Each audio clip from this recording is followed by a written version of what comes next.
Di sini saya akan membahas tentang kekerasan di sekolah. Kasus ini sering terjadi di Indonesia. Kekerasan di sekolah sering terjadi di Indonesia dari tahun ke tahun. Kekerasan di sekolah semakin meningkat, dan itu dilakukan di sekolah sebagai contoh.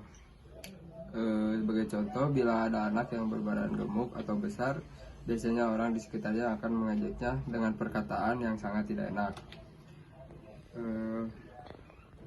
Dan biasanya anak yang berbeda ras pun diejek, perlakukan tidak mengenakan. Di zaman elektronik ini, kekerasan pun bisa melalui media sosial. Terus dampaknya dia akan merasa takut dan tidak nyaman. Biasanya bagi pelakunya akan mendapatkan sanksi dan dilaporkan ke pihak yang berwajib, atau bisa ke persidangan dan bisa sampai masuk penjara. Bullying atau perundungan adalah suatu tindakan negatif yang dilakukan secara berulang-ulang, di mana tindakan tersebut sengaja dilakukan dengan tujuan untuk melakui dan membuat seseorang merasa tidak nyaman. Kasus bullying yang terjadi akhir-akhir ini mengingatkan kita kembali akannya moral anak-anak yang menjadi korban bullying bisa mengalami depresi dan gangguan kecemasan.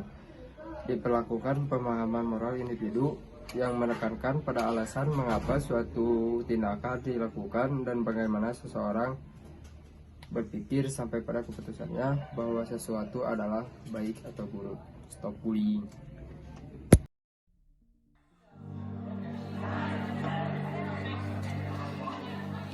Kekerasan di sekolah sering terjadi di Indonesia. Dari tahun ke tahun, kekerasan di sekolah semakin meningkat.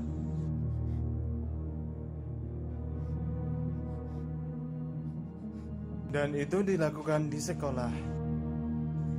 Sebagai contoh, bila ada anak yang berbadan gendut atau besar, biasanya orang di sekitarnya akan mengata-ngatainya dengan perkataan yang tidak enak. Ada juga yang iseng dan membuat anak culun menjadi bahan tertawaan.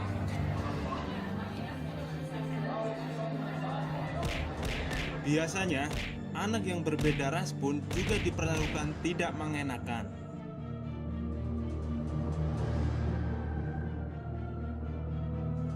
Di zaman elektronik ini, kekerasan ini pun bisa dilakukan melalui media elektronik atau media sosial.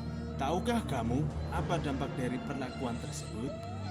Dia akan merasa takut dan tidak nyaman.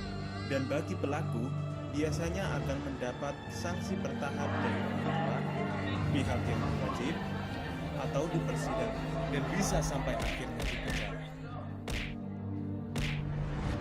Sebagai korban, akan berdampak seperti sering absen dan bolos sekolah, mudah emosi atau labil, sering terlihat ada luka dan memar, atau yang lebih parahnya lagi, bunuh diri.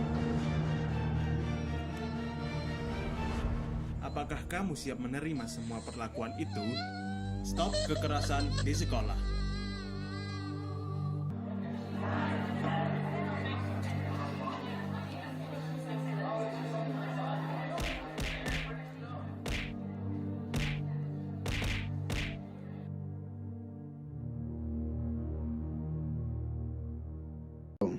Itu saja dari saya. Nama saya Rama Pramana, dengan NIM 2300746. Saya dari Prodi PGSD Penjas, Fakultas Pendidikan Olahraga dan Kesehatan, dengan dosen pengampu Dr. Sahroni dan Dr. Abi Gumilang. Sekian. Assalamualaikum warahmatullahi wabarakatuh.